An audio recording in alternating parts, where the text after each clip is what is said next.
Hi everyone, welcome back. ഇപ്പോൾ social മീഡിയയിൽ trending ആയിക്കൊണ്ടിരിക്കുന്നത് MP ആയ രാഘവ് ചന്ദയുടെ വാക്കുകളാണ്.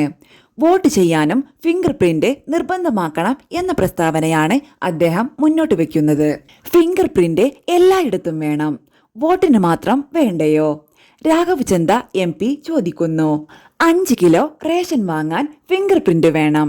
കർഷകർക്ക് യൂറിയ വളം വാങ്ങാൻ ഫിംഗർ പ്രിന്റ് വേണം. പെൻഷൻ ലഭിക്കാൻ ഫിംഗർ പ്രിന്റ് നിർബന്ധം. ജീവിതത്തിലെ അനിവാര്യ കാര്യങ്ങൾക്കൊക്കെ ബയോമെട്രിക് സംവിധാനമുള്ളപ്പോൾ ജനാധിപത്യത്തിന്റെ ഏറ്റവും പ്രധാന ഘടകമായ വോട്ടെടുപ്പിൽ ഫിംഗർ പ്രിന്റിന്റെ സംവിധാനം കൊണ്ടുവരാൻ പറ്റില്ലേ എന്നാണ് രാഘവ് ചന്ദയുടെ ചോദ്യം. ഇത്തരം സംവിധാനം വന്നാൽ വ്യാജ വോട്ടെടുപ്പ്, വോട്ട് തട്ടിപ്പ്, അനിയന്ത്രിത തത്വങ്ങൾ ഇവയ്ക്ക് അവസാനമാകുമെന്നാണ് അദ്ദേഹത്തിന്റെ നിലപാട്. ജനാധിപത്യം കൂടുതൽ സുതാര്യവും സുരക്ഷിതവുമാക്കാൻ